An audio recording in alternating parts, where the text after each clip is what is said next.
mga kabuhayan. Tayo titignan natin ating mga alagang manok. Siyempre, tayo may yung dati naglilimlim na manok ko. Ngayon ay pisa na po. Titingnan po natin yung bagong umpisang inahin. Bali, ang itlog niya ay 14. Hindi ko alam kung napisa lahat, pero titingnan ho natin kung napisa lahat.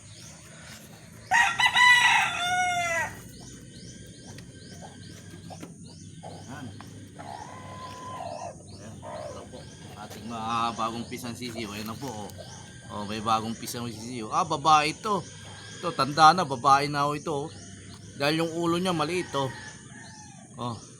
Tapi pag ginano mo yung sisiyo, yan, babae raw yan. Babae, ayaw kumilos. Babae yan. Ayaw pumalag. Babae rin ata ito. Puro babae atang anak ng ano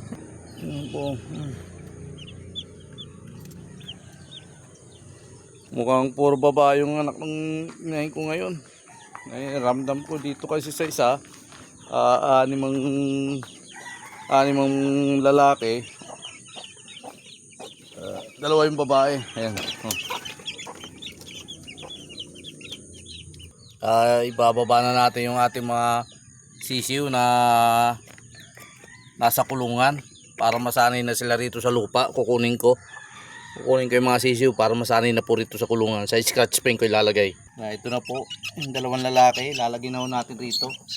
Ayan, para masanay na po sila. Kulang pa yan, may kukunin pa ako.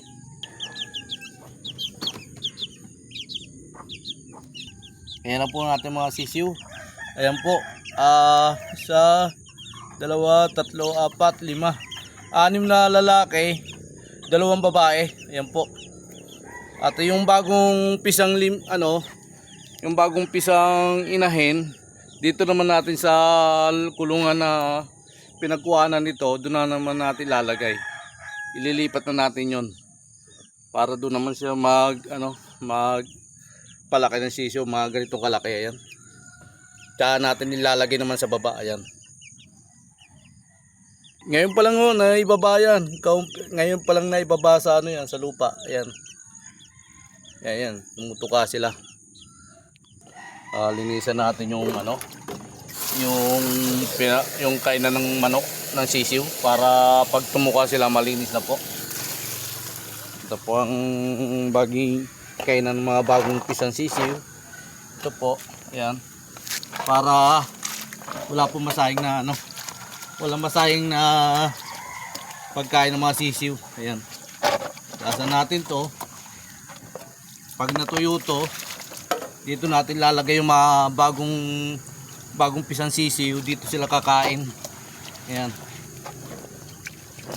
Ito naman yung binaba kong bagong yung galing sa kulungan na sisiw, dito ko pakakainin.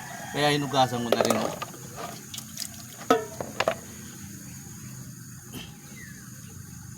Hindi kumpleto ang isang araw pag hindi mapakain ng manok. Dahil ang manok ay nag-aantay, ang mga sisiw nag-aantay ng pagkain. Kaya pag napakain mo yung mga manok at sisiw, ayan, tapos na tayo sa isang gawain na naman.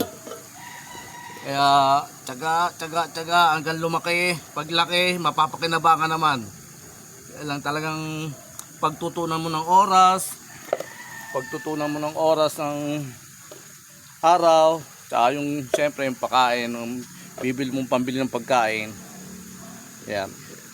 Tiyaga lang. Pag malaki, pwede na ibenta. O pwede mo rin yung ibang babae, magbabawas ka. Pwede mo rin katayin, may ulam ka na.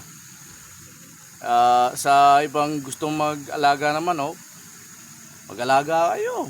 At para pagdating ng oras, meron kayong pambenta o meron kayong pang ulam. Go, go, go, let's go. Pinagpalang umaga, Kalayaan Kabayan.